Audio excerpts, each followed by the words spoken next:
महेश्वर गुरु साक्षात् परब्रह्म तस्मै श्री गुरवे नमः। क्षराक्षरोपाधिरहित सिद्धांतं पूर्णबोधोपदेशिका श्री अमलानंद वेंकट स्वामी रेड्डार्य सद्गुरुभ्यो नमो नमः।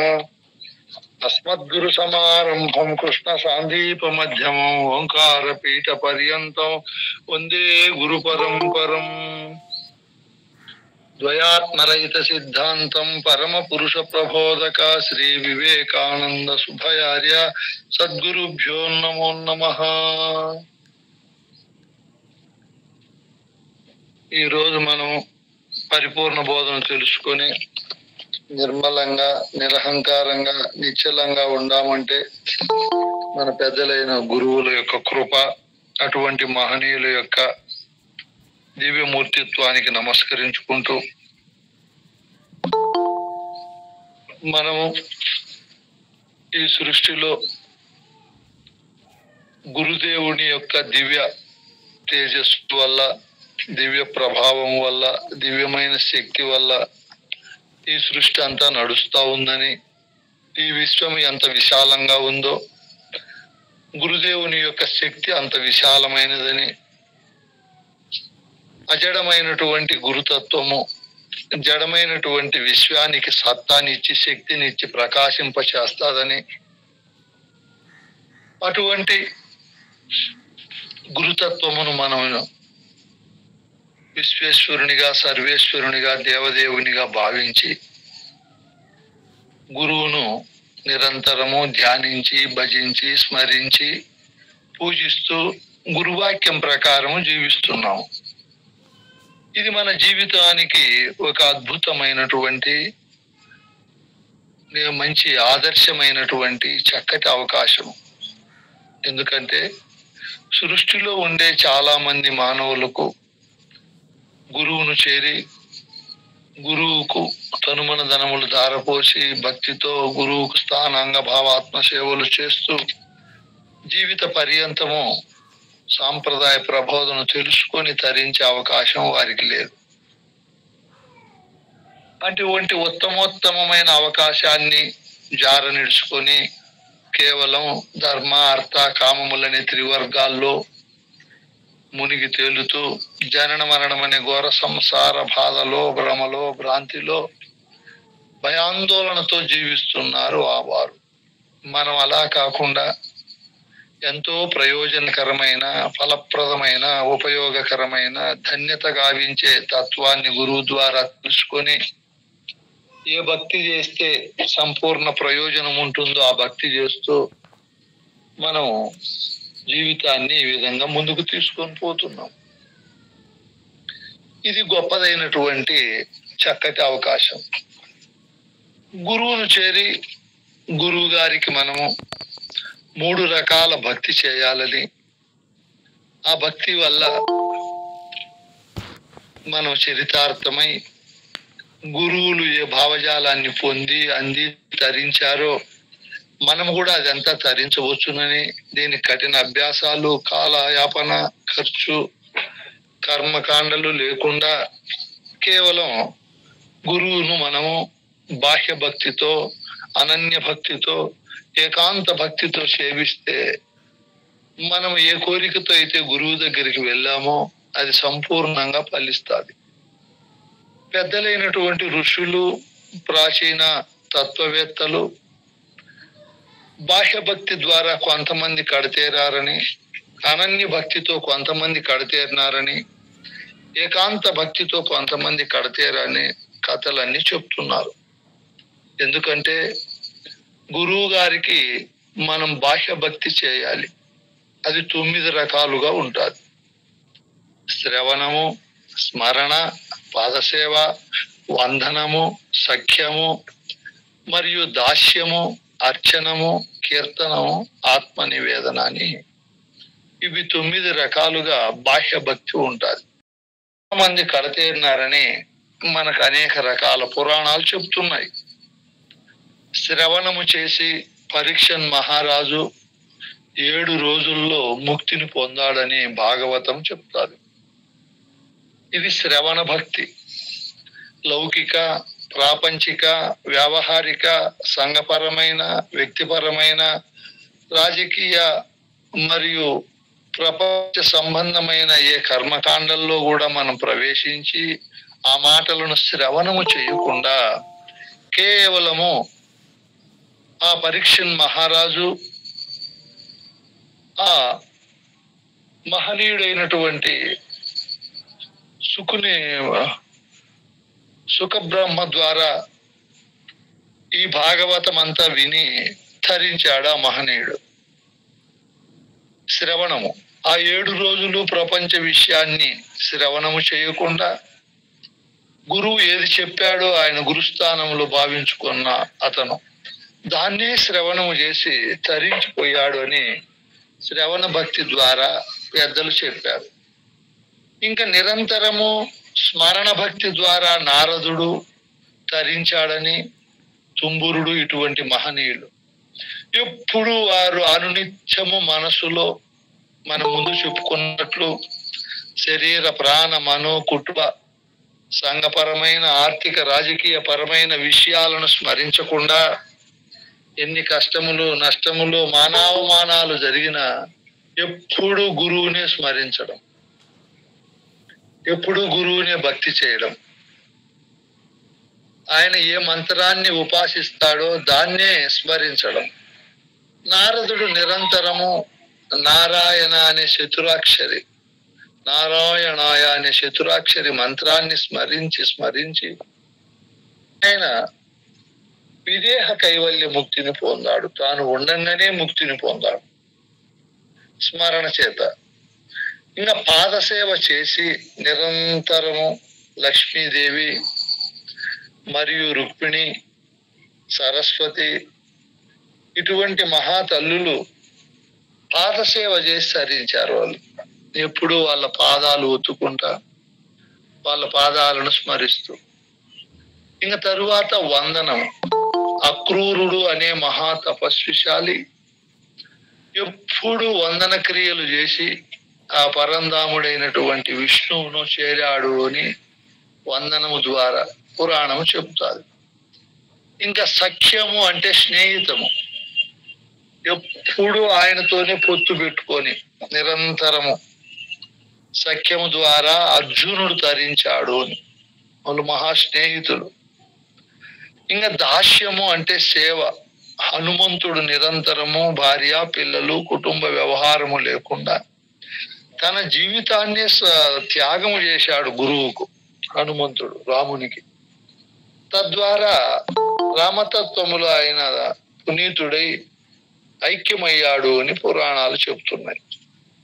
ఇంకా అర్చనము చేసేది నిరంతరము ఆయన యొక్క కథలు, ఆయన యొక్క వ్యవహారాలు మాట్లాడుకుంటూ కాలాన్ని సంపూర్ణంగా గడిపేది. అట్లా పృథు చక్రవర్తి తరించాడు. ఎప్పుడు పాటలు పాడుకుండేది ఆయన గుణాలను. అట్లా తుంబురుడు తరించాడు కీర్తనల చేత. ఇంకా ఆత్మ నివేదన, తనను తాను సమర్పించుకోవడం. ఇట్లా ఎంతో మంది తనను తాను సమర్పించుకున్నాడు ఉండేవాళ్ళు ఉన్నారు. బలి చక్రవర్తి తనను తాను సమర్పించుకోండేవాళ్ళు, ప్రహ్లాదుడు ఇటువంటి మహనీయులందరూ కూడా తనను తాను సమర్పించుకున్నారు. 16,000 మంది గోపికలు కూడా వారిని గురువుకు సమర్పించుకున్నారు వాళ్ళకు వాళ్ళు. ఈ విధంగా గురువును శిష్యుడు నవవిధ భక్తులతో చేయాలి. ఇప్పుడు వాళ్ళంతా పురాణాల్లో ఒక్కొక్కటి ఒక్కొక్క విధంగా చేసి తరించారు. శిష్యులైన మహనీయులు గృహస్థాశ్రమంలోనే మనం ఉంటూ అనునిత్యము మేలుకొలుపులు నిత్యానుష్ఠానము చేసుకుంటూ ఏ వ్యవహారము ఏ కర్మ చేస్తూ ఉండినా సద్గురువునే స్మరిస్తూ భజిస్తూ సేవిస్తూ ఎవరైతే చేస్తారో వాళ్ళు ఖచ్చితంగా ఈ బాహ్య భక్తి ద్వారా తరిస్తారు. గురువుకి ఎలా చేయాలి అంటే మనం ఎప్పుడు శ్రవణం చేయాలి. గురువు చెప్పిన బోధలు, గురువు చెప్పినటువంటి మాటలు, గురువు చెప్పిన మంత్రాలను ఎప్పుడు మనసుతో స్మరించాలి, శ్రవణం చేయాలి. ఎప్పుడు అవే వింటా ఉండాలి. లోకాభిమానాన్ని పెంచే మాటలు, లోక వ్యవహార దక్షతలో మనల్ని నిమగ్నము చేసే మాటలు శ్రవణము చేయకూడదు. ఎప్పుడు గురువు చెప్పే మాటలే శ్రవణం చేయాలి. పొద్దున్నే జూమ్ లో, సాయంత్రం జూమ్ లో, ఎక్కడ పూజలు జరిగినా ఖాళీ దొరికినప్పుడల్లా మెమరీ కార్డుల ద్వారానో, సెల్ ఫోన్ లో గ్రూపుల ద్వారానో ఎప్పుడు శ్రవణం చేయడం వల్ల ఆ శ్రవణము చేసే మనస్సు దానికి అంకితం అయిపోతుంది. గురుబిడ్డలంటే ఇంత భక్తి చేయాలి. నిరంతరము గురుబోధులు వింటూ వింటూ వింటూ ఉంటే మనసు దాంట్లో బలీయ స్థానాన్ని పొందుతుంది, ఊర్ధ్వ స్థానాన్ని అధిరోహిస్తుంది. అందుకే గురుపుత్రులైన మహనీయులు శ్రవణము బాగా చేయాలి. ఇది ఒకటవ భక్తి బాహ్య భక్తుల్లో. ఇంకా రెండవ భక్తి స్మరణ. గురువు చెప్పినటువంటి దాన్ని మనం శ్రవణము చేసి మరవకుండా, వదిలిపెట్టకుండా నిరంతరము స్మరించాలి. అందుకే పెద్దలు చెప్పారు, ఒక పని పెట్టారు చూడండి శిష్యునికి. వదలక చిత్తములో గురు పదయుగలము తొలుపవలదే, భక్తుడైనప్పుడు భ్రాంతి రహిత సక్తుడైనప్పుడు. గురుమంత్రం శ్రవణము చేసిన తరువాత అదే స్మరించాలి. రానిది పోనిది బయలని, లేనిది ఎరుక ఎన్నుచు లెస్సగా దృఢమౌదానక, నీవి మంత్రము మానక జపియుంచుచుండు మానీతి శాలి. ఏం పేరు పెట్టి చెప్తున్నాడు చూడు బిడ్డ. రానిది పోనిది బయలని నీకు దృఢమయ్యే వరకు, ఎరుక పుట్టనే లేదు, తోసినటువంటిది లేనే లేదనే భావన బలీయం అయ్యే వరకు నీవు ఈ పనిని వదలద్దు, స్మరిస్తానే ఉండు, స్మరిస్తానే ఉండు అని చెప్పాడు. ఇంత శ్రవణము స్మరణ చేస్తే మనసు ప్రపంచ విషయాల్లోకి ఎలా పోతుంది? ఇంకా గురువుకు పాదసేవ చేయాలి. మనం గురువుగా దొరికినప్పుడు మనము పాదాలను సేవిస్తాము. గురువు ఎక్కడో ఉన్నాడు, మనం ఎక్కడో ఉన్నాము. పాదములు అంటే వాక్యములు, పదములు అని అర్థము. ఇప్పుడు గురువు మనకు 2 పాదాలు చెప్పాడు. ద్వాదశి అనే పాదం ఒకటి, షోడశి అనే పాదం ఒకటి. ఈ 2 పాదాలను హృదయ కమలములో పెట్టుకొని ఎప్పుడు మనం ఏం చేయాలి? వాటిని సేవించాలి. గురువు కలిసినప్పుడు గురువు పాదాలను మనము పూజించాలి. ఈ 2 పనులు చేయాలి. ఆ తరువాత వందనము. ఎందుకు వందనం చేయాలి గురువుకు? మనము గురువు ఎంత బోధ చెప్పి మనల్ని చరితార్థులను చేశాడు, మనకుండే సంశయాలను పటాపంచలు చేశాడు, సృష్టిలో ఎవరూ చేయలేని మేలు చేశాడు.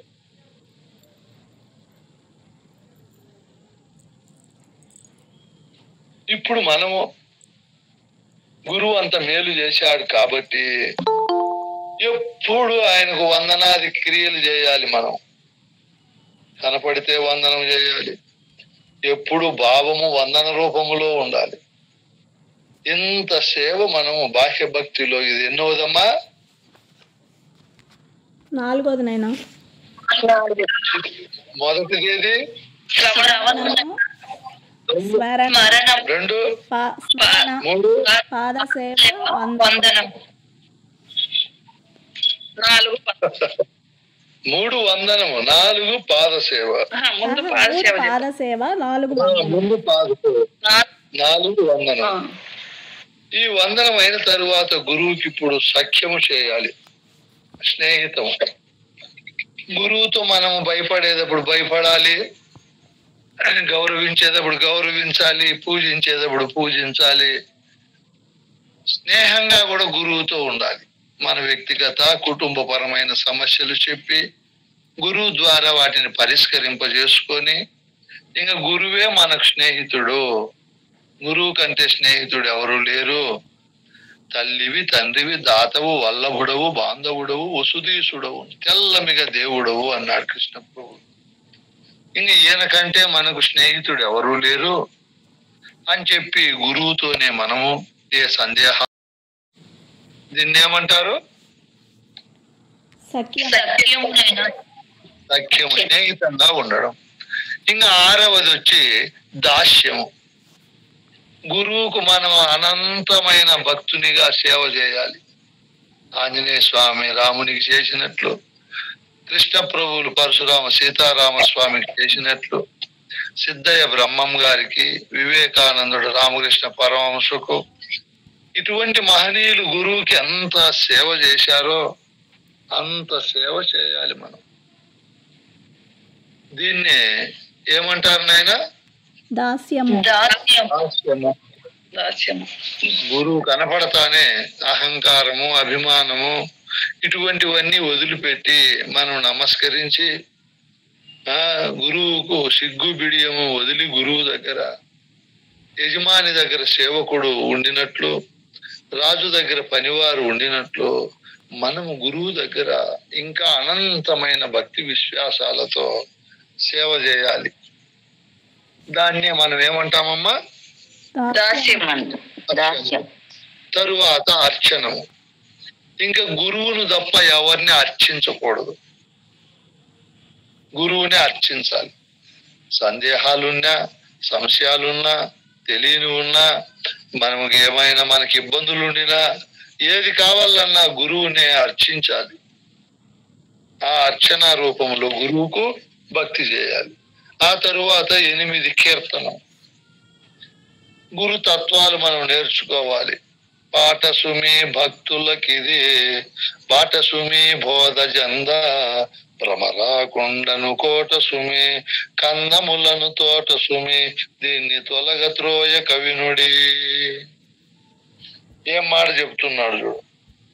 ఎందుకంటే పాఠసుమి భక్తులకి ఇది సందార్థాలు, భద్రాది రామశతకము ఇవన్నీ పాడుకునేకి ఎంతో మనకు శక్తిని, ఉల్లాసాన్ని, ఉత్సాహాన్ని ఇస్తూ అజ్ఞాన వివేకాలను పోగొడుతూ అద్భుతమైన మహా సూక్ష్మ ప్రజ్ఞిస్తాయి, మహామేధావునిగా మారుస్తాయి.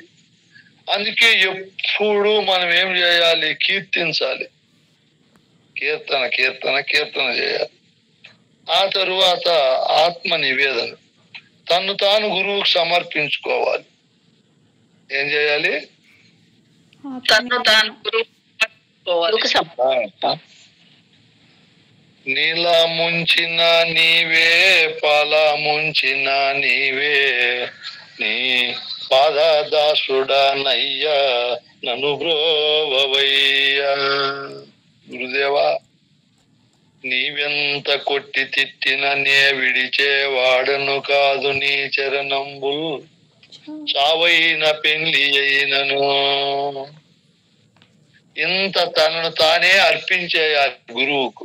ఆయన ఏమైనా చేసుకొని లేని ఆడపిల్ల కలిగిన తల్లిదండ్రులు తన ఆ బిడ్డను 20 ఏళ్ళు సుకుమారంగా పెంచి పెద్ద చేసి, ఎక్కడో పుట్టి పెరిగిన అతనికి పంచభూతాల సాక్షిగా, అష్టదిక్పాలకుల సాక్షిగా, వచ్చిన కుల పెద్దల సాక్షిగా దానం ఇస్తారు. ఆ పెళ్లి కుమారుడు ఆ పాపను తీసుకొని పోయి ఎంతో గొప్పగా చూసుకుంటారు. ఇట్లా నివేదన చేశారు వాళ్ళు. ఇప్పుడు మనం కూడా ఆత్మ నివేదన చేశాం. నేననే అహంకారాన్ని గురువుకు సమర్పించాం. సమర్పించిన తరువాత గురువాక్యములోనే వాళ్ళు ఏ విధంగా తరించారో ఆ విధంగా మనం ఉండాలి. ఇన్ని రకాలుగా మనము గురువుకు బాహ్య భక్తి చేయాలి. ఎన్ని రకాలుగా అమ్మా? 9 రకాలుగా నవవిధ భక్తి. ఎవరు చెప్పండి అమ్మా? శ్రవణము, స్మరణ, పాదసేవ, వందనము, సఖ్యము, దాస్యము, అర్చనము, కీర్తనము, ఆత్మ నివేదన. ఈ 9 రకాలుగా మిగతా వాళ్ళు ఒక్కొక్కటి చేసి తరించారు. మనం 9 గురువుకే చేయాలి, వేరే వారికి చేయకూడదు. మనం వంతులు అవుతారు. మన పెద్దలందరూ ఎప్పుడు అదే శ్రవణము చేశారు, అదే స్మరణ చేశారు, గురువు పాదాలనే సేవించారు, గురువుకే వందనం పెట్టారు, గురువుతోనే అనునిత్యము స్నేహితంగా ఉన్నారు, ఆయనకే దాస్యము చేశారు, ఆయననే అర్చించారు, ఆయన్నే కీర్తించారు, ఆయనకే నివేదన చేసుకున్నారు. ఎవరు? మన పెద్దలు. మన పెద్దలు.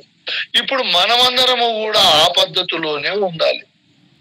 ఈ 9 రకాల పద్ధతుల్లో ఉంటూ మనము గురువు దగ్గర ఎంతో ముదితతో ఉండాలి, కరుణతో ఉండాలి, మైత్రి కలిగి ఉండాలి, ఎంతో దయార్థ హృదయము, క్షమాగుణము కలిగి ఉండాలి. ఈ గుణగణాలు ఎప్పుడైతే మనకు కలుగుతాయో అప్పుడు రాను రాను ఈ బాహ్య భక్తి అనన్య భక్తిగా మారుతుంది. ఏ భక్తిగా? అనన్య భక్తి. ఇది రెండవది. బాహ్య భక్తి తరువాత అనన్య భక్తి. అనన్య భక్తి అంటేనే ఇంకా వేరేది లేకుండా, అన్యము లేకుండా, అన్యమైనటువంటి ఏ విషయ వాసన విషయ లంపటలేకి ప్రవేశించకుండా ఆయన్నే భక్తి చేయడం. నిరతము కను మూసిన, కను తెరసిన, కనుమరుగింతైన లేక అనిశము అంటే ఎప్పుడు గురువే గురువే గురువే. దాన్ని అనన్య భక్తి అంటారు. అద్భుతమైన భక్తి అది. అది ఎలా ఉంటుంది అనన్యమైన భక్తి? ఇంకా వాళ్ళు ప్రపంచాన్ని, శరీరాన్ని, నేననే అహంకారాన్ని మర్చిపోయి ఉంటారు. ఆ బోధలోనే, ఆ భావములోనే తన్మయులైపోయి ఉంటారు. ఎప్పుడు అదే కలిగి ఉండడాన్ని అనన్య భక్తి అంటారు. ఆ తరువాత మూడవది ఏకాంత భక్తి. ఏం భక్తి? ఏకాంత భక్తి. ఏకాంత భక్తి చేయాలి మనం గురువు గారికి. ఈ సృష్టి అంతా ఆయన స్వరూపమే, ఆయన కానిది ఏదీ లేదు. మీరే ఆలోచన చేయండి. మీరైనా నేనైనా చేస్తే ఏకమే ఎలా అనేకమైందో తెలుస్తుంది. ఇప్పుడు ఈ భూమి పైన ఎన్నో లక్షల కోట్ల ప్రాణులు ఉన్నాయి. ఇన్ని రకాలుగా ఉండే ఈ ప్రాణులు, ఎన్నో రకాలుగా ఉండే మొక్కలు ఉండాలంటే భూమి, జలము, అగ్ని, వాయువు, ఆకాశము ఉండాలి. ఆ తరువాత వాటికి సత్తానిచ్చి వాటిని చైతన్యపరిచే ఆత్మ ఉండాలి. చూడండి, ఈ ఆత్మ అనే ఏక పదార్థము నుంచినే ఇన్ని అనేకమైన పదార్థాలు వచ్చాయి. ఆ అనేకములోనే ఏకమును చూడడము ఏకాంత భక్తి అంటారు. ఏకాంత భక్తి అంటేమి? ఏకంలోనే అనేకములోనే ఏకము చూడడం, అనేకములోనే ఒకటిని చూడడం. ఎలా చూడాలి అన్నప్పుడు మీరు భాగవతంలో ప్రహ్లాద చరిత్ర చూస్తే అర్థమవుతుంది. ఆయనకు విషములో కూడా విష్ణువే కనపడుతున్నాడంట. చూడు, పాలల్లో చూసిన ఆయనే కనపడుతున్నాడు, అగ్నిగుండములో ఆయనే ఉన్నాడు, మహాసముద్రంలో ఆయనే ఉన్నాడు, సెలయేర్లలో ఆయనే ఉన్నాడు. ఇందు అందు కలడను సందేహము లేకుండా చక్రి అయినటువంటి ఆ గురుదేవుడు సర్వోపగతుడై ఉన్నాడంట. ఎక్కడ చూసినా ఆయనే.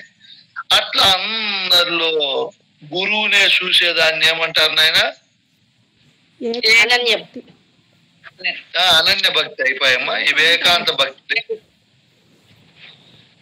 ఏకాంత భక్తి. నా తల్లి, తండ్రి, అక్క, చెల్లె, భర్త, పిల్లలు అందరిలో కూడా ఆ పరమాత్ముడే ఉన్నాడు. మంచి వాటిలో ఉన్నాడు, చెడ్డ వాటిలో ఉన్నాడు, లోతైన వాటిలో ఉన్నాడు, ఎత్తైన వాటిలో ఉన్నాడు. అంతా గురువేనని భావించుకోవడాన్ని ఏకాంత భక్తి అంటారు. ఏకాంత భక్తికి ఒక ఉపమానం చెప్పచ్చు మనం. ఏం ఉపమానం చెప్పచ్చు ఏకాంత భక్తికి అంటే? అన్నీ ఒకటిగా చూడడమే, రెండు లేకుండా. భక్తరామదాసు ఏకాంత భక్తి కలిగి ఉన్నాడు. ఏం భక్తి? ఏకాంత భక్తి. ఏకాంత అంతా రామమయం, ఈ జగమంతా రామమయం. నదులు వనములు నానా మృగములు విహిత కర్మలు వేద శాస్త్రములు అండంబులు బ్రహ్మలు మొదలుగా కలిగినదంతా రామమయం. అంతా రామమయంగా చూసే భావనను ఏమంటారు నాయన? ఏకాంత భక్తి. ఇది కూడా మన గురువు యందునే కలగాలి. ఏకాంత భక్తి కూడా ఎప్పుడు గురువు పైనే, గురువే అన్నిటిలో ఉన్నాడు, గురువే అన్ని స్వరూపాలు అని చెప్పి అందరినీ మనం గురువుగా భావించి గౌరవించాలి. ఎవరిని తక్కువ వంచినా వేయకూడదు. తక్కువ వంచినా వేస్తే అది ఏకాంత భక్తి కానే కాదు.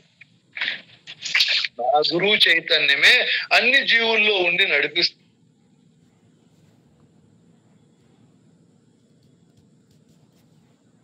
గురువుకు బాహ్య భక్తి మరియు అనన్య భక్తి, ఏకాంత భక్తి చేయాలి.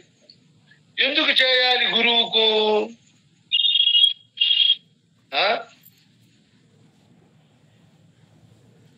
గురువు భక్తి చేస్తారో ఆ భక్తి ఫలప్రదం అవుతుంది. గురువాక్యం పైన, గురువు పైన అద్భుతమైన ప్రేమ, గౌరవ భావము, ఉన్నతమైనటువంటి భక్తి భావము కలుగుతాయి. ఈ భావము కలిగినప్పుడే గురువు చెప్పే బోధలు మనం వినగలుగుతాము, తెలుసుకోగలుగుతాము. గురువాక్యం పైన అసంచలమైనటువంటి భక్తి, విశ్వాసము, స్మరణ, ఆ భావాన్ని పొందే అర్హత అన్నీ కలిగి ఉంటాం. అందుకే పెద్దలైనటువంటి మహనీయులు, పండితారాధ్య పండిత శివానందులు, భావతి కృష్ణ ప్రభువులు, పగడాల వెంకటేశ్వర అవధూత స్వామి, ఇటువంటి మహనీయులందరూ కూడా ఈ గురువును ఈ 3 కోణాలలో భక్తి చేయమన్నారు. కృష్ణ ప్రభువులు ఇంకా అద్భుతంగా చెప్తాడు. ఆయన గురువు దగ్గర ఎలా భక్తి చేయాలి అన్నప్పుడు ఈ 3 ఏకముగా మారితే ఎలా ఉంటుందో చెప్తాడు.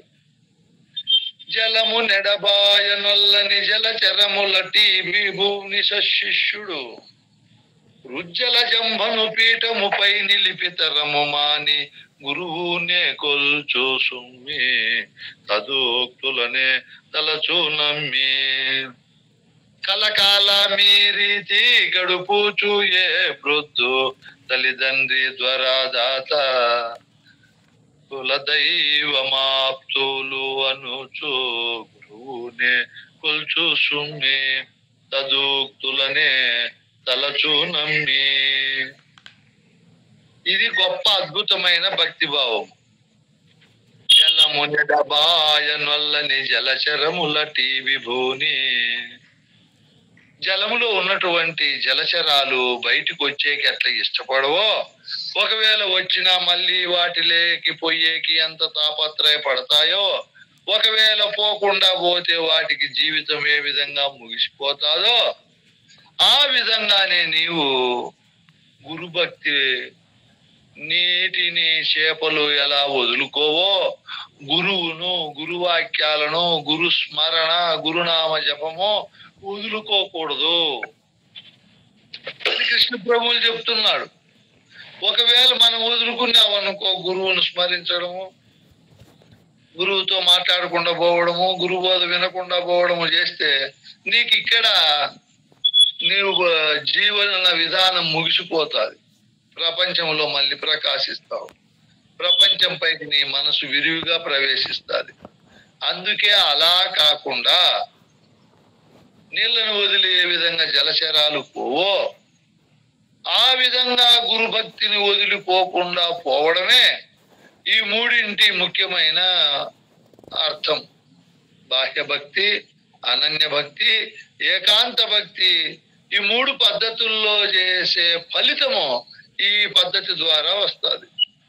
ఏ పద్ధతి ద్వారా? ఏ పద్ధతి ద్వారా అమ్మా? ఈ 3 పద్ధతుల ద్వారానైనా బాహ్య భక్తి, అనన్య భక్తి. జలము నెడబాయకుండా జలచరములు ఏ విధంగా ఉంటాయో, ఆ విధంగా ఎవరైతే ఉంటారో వాళ్ళకి ఆ 3 పద్ధతుల ప్రయోజనము కలుగుతుంది. ఎందుకంటే గురుభక్తి లేకపోతే ముక్తి మోక్షము పొందలేరని శంకరాచార్యులు అనేక రకాలుగా మనకు తెలియజేస్తారు. శంకర సిద్ధాంతంలో శంకరాచార్యులు నాయన నువ్వు గురుభక్తి చెయ్యకపోతే ఏం ప్రయోజనం ఉండదని చెప్తాడు ఆయన. ఏమని చెప్తాడు ఆయన? కలత్రం ధనం పుత్ర పౌత్రాది సర్వం గృహం బాంధవా సర్వమేతద్ది జాతం గురోరంగ్రి పత్నే మనచ్చేన లగ్నం తతక్కిం తతక్కిం తతక్కిం అంటాడు. ఏమంటాడు? ఏమంటారు నాయన? భక్తి చేయకపోతే వేస్ట్, వ్యర్థము. నాయన కలత్రం ధనం పుత్ర పౌత్రాది సర్వం గృహం బాంధవా సర్వమేతద్ది జాతం గురోరంగ్రి పద్మే మనచ్చేన లగ్నం తతక్కిం తతక్కిం తతక్కిం అంటాడు. కలత్రం ధనం పుత్ర పౌత్రాది సర్వం, భార్య, ధనము, పుత్రులు, సంపదలు, ఈ విధంగా ఉన్నటువంటి మొత్తం సమూహము ఎంత ఉండినా ఏమి లేకపోతే నిష్ప్రయోజనం అంటాడు. మనచ్చేన లగ్నం తతక్కిం తతక్కిం తతక్కిం అంటాడు. గురువు పైన మనస్సు చేయకపోతే లేదా గురుభక్తి లేకపోతే అది నిష్ప్రయోజనమేను. ఎన్ని భోగభాగ్యాలు, భార్య, పిల్లలు, కులము, ధనము, ధాన్యము ఇవన్నీ ఎన్ని ఉండినా కూడా ప్రయోజనం లేదు నాయనా అంటున్నాడు. అందుకే ఇప్పుడు మనమందరము గురువుకు ఈ విధమైనటువంటి 9 రకాల భక్తులు మనం చేయాలి. మరియు అనన్య భక్తి, ఏకాంత భక్తి చేయాలి. ఇవి ఎవరైతే గురువుకు చేస్తారో వాళ్ళు గురుబోధను అర్థం చేసుకుంటారు, గురుబోధను గ్రహించగలుగుతారు, అమితమైనటువంటి గురు కృపకు పాత్రులు అవుతారు. అందుకే మనమందరము కూడా ఈ 9 రకాల బాహ్య భక్తిని, అనన్య భక్తిని, ఏకాంత భక్తిని కలిగి ఎప్పుడైతే ముందుకు పోతామో అప్పుడు తప్పకుండా గురు కృపకు మనము పాత్రులం అవుతాం. మన భాగవత కృష్ణ ప్రభువులు, మన పెద్దలైన శివరామ దీక్షితులు ఈ విధమైనటువంటి భక్తి కలిగే వాళ్ళు మహనీయులు కడతేరారు. మనము కూడా ఆ విధమైన భక్తిని కలగాలి గురువు దగ్గర. ఎందుకంటే పెద్దలు చెప్పారు, మనకు గురుభక్తి విశేషతను గురించి చెప్పారు, విశిష్టతను గురించి కూడా చెప్పారు. పెద్దలు గురుభక్తి సలిపే వారి యొక్క ప్రయోజనము, గురుభక్తి చేసే వారి యొక్క భావము ఏ విధంగా ఉంటాది అన్నప్పుడు కృష్ణ ప్రభువులో కందార్థంలో చెప్తాడు. దేశికుని చరణ తీర్థము కాశీ గంగయ్యని, గురుని కనుగొన్నను విశ్వేశ్వరుడని, అతడుకు తనకు ఉపదేశం వనరించినట్టిదే తారకమని, మనసందున తానీ తీరునగని, ఏ సీమ ఎందున్నా అతడు కాశీ ప్రయాగ రామేశుని పురమై ప్రకాశించు అంటాడు. ఏమి దీనికి అర్థము నాయన? దేశికుని చరణ తీర్థం కాశీ గంగయ్యని, అద్భుతమైన భక్తి కలిగిన శిష్యుడు గురువు యొక్క పాదముల నుంచి వచ్చే జలమే కాశీలో ఉండే గంగా జలముగా భావిస్తాడు. కాశీకి పోయి మనం గంగా జలములో స్నానము చేస్తే అనంత జన్మల నుంచి వచ్చిన కర్మలు, పాపాలు తొలగిపోయి ఆ ఈశ్వరుని యొక్క తత్వములో మనం ప్రవేశిస్తామని శివపురాణం చెప్తారు. కాశీ ఖండము కూడా చెప్తాది. శ్రీనాథుడు రాశాడు ఆ పుస్తకం. కాశీ ఖండములో కూడా ఈ మాటలన్నీ ఆయన చెప్తాడు. ఇప్పుడు మనము దేశికుని చరణ తీర్థం, ఆయన పాదములు కడిగి ఆ తీర్థాన్ని మనము ఎప్పుడైతే తాగి తలపైన చల్లుకుంటామో అది అద్భుతమైన ఫలితాన్ని ఇస్తాది అని ఒక అర్థం. రెండవ అర్థం ఏమి? చరణములు అంటే వాక్యములు అని అర్థం. దేశికుని చరణములు, వాక్యములు ఆ కాశీలో ఉండే గంగా నదితో సమానం. ఇప్పుడు కాశీ అంటే ఎక్కడో ఉత్తరప్రదేశ్ లో ఉండేదని కాదు అర్థం. గురువు ఎక్కడైతే కుంకుమ పెట్టుకొని ఉంటాడో, మనకు ఎక్కడైతే విభూతి ధారణ చేసి బ్రహ్మరాతను చుడిపేస్తాడో ఆ ప్రదేశమే కాశీ. అక్కడ అద్భుతమైన జ్ఞాన గంగ ఉండాలి. ఆ జ్ఞాన గంగను మనకు శిష్యులకు గురువు గారు అందిస్తాడు. ఆ జ్ఞాన గంగను మనం చెవులతో తీసుకొని హృదయములో ఘనీభవింపజేసుకోవాలి. గురువు పాదాలు కడిగిండే జలం అయితే నోటితో తీసుకుంటాము. నోటితో తీసుకుండేది క్రింద గుదముతో గాని గుహ్యముతో గాని వెళ్ళిపోతుంది, నిలబడదు లోపల. అది ఏదైనా సరే. చెవులతో తీసుకునేది బయటికి పోదు, ఎట్టి పరిస్థితుల్లో పోదు, అది అక్కడే నిలబడి ఉంటుంది చెవులతో తీసుకునేది. ఇప్పుడు చెవులకు ఎవరినైనా మంత్రులు, అష్టదిక్పాలకులు, అధిపతులు కాదు, మంత్రులు. శబ్దం కాదు కాదు.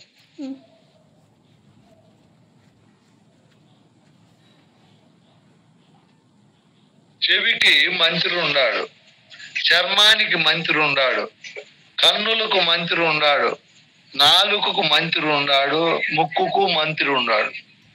ఇవి కేవలం జ్ఞానాన్ని తీసుకుంటాయి, అవి పని చేయవు బయట కర్మ. వాటి కోసం పని చేసే మంత్రులు. నమస్కారం తండ్రి.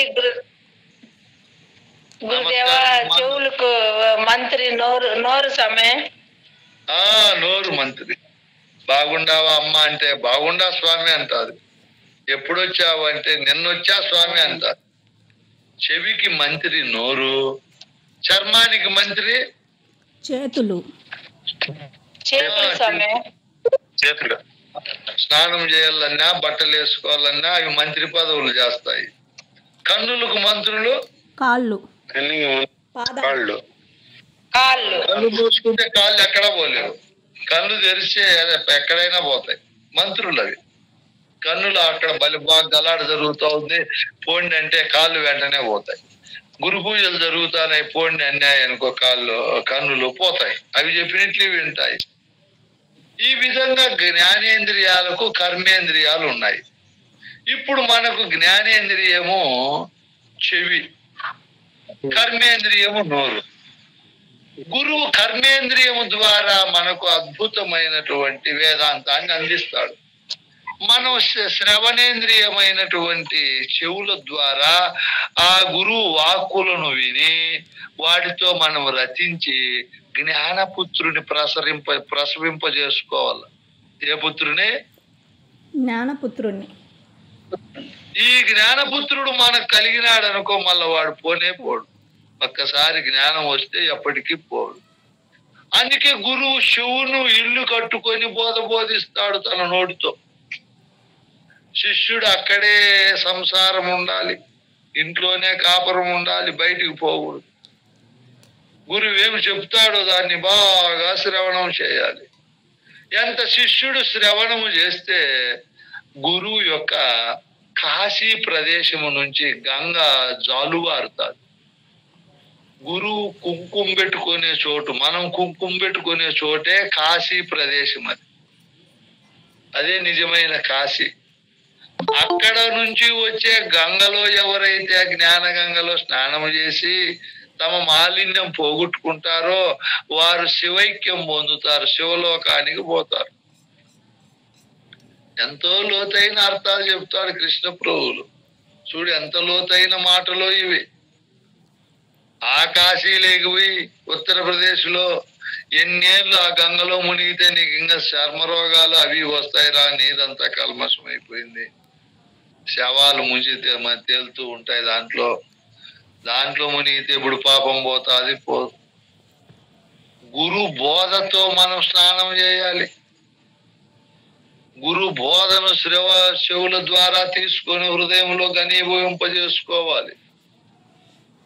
అప్పుడు గురుని చూస్తానే మనకు ఎలా కనపడతాడు? విశ్వేశ్వరుడు. కాశీలో విశ్వేశ్వరుడు ఉన్నాడు ఆ శివాలయంలో. ఇప్పుడు మీకు బోధ చెప్పే గురువే విశ్వేశ్వరుడు. ఎప్పుడు విశ్వేశ్వరుడుగా అవుతాడు ఆయన? బోధ చెప్పేటప్పుడు. ఎప్పుడైతారు చెప్పండి, ఎవరు చెప్తారు? భక్తి, ఆ శిష్యుడికి భక్తి కలిగినప్పుడు కనపడతారు. ఏమైనా అవునైనా ఈ విధంగా దేశికుని చరణ తీర్థము కాశీ గంగయ్యని నాయనా, ఉత్తరప్రదేశ్ లో కాశీలో ఉండేది కాదురా గంగా. ఆడుండే గంగ అయినా, మీ ఊర్లో ఉండే గంగ అయినా, ఎక్కడుండే గంగ అయినా సముద్రం నుంచి వర్షం ద్వారా వచ్చేదేను, అంతా పవిత్రమైందేను. అక్కడవి మునిగితే ఏం లాభం ఉండదురా. ఇక్కడ గురు వాక్కులు వస్తాయి. ఆయన కాశీ నుంచి, ఆయన భూమధ్య స్థానం నుంచి గంగ వలె చేతులతో తీసుకొని చెవుల ద్వారా భుజించాలి. దేని ద్వారా? చెవుల ద్వారా. చెవుల ద్వారా చిన్నది బయటికి రాదు, అక్కడే జీర్ణమైపోతారు. అంత ఏకాగ్రతగా ఎవరైతే శ్రవణం చేస్తారో వాళ్లకు గురువే విశ్వేశ్వరునిగా కనపడతాడు. ఆయన ఏం బోధించినాడో అదే మనకు తారకం అయిపోతుంది, తన స్వరూపం అవుతుంది. భలే మాటలు ఉంటాయి దీనిలలో, ఎంత గొప్ప అర్థాలు ఉంటాయో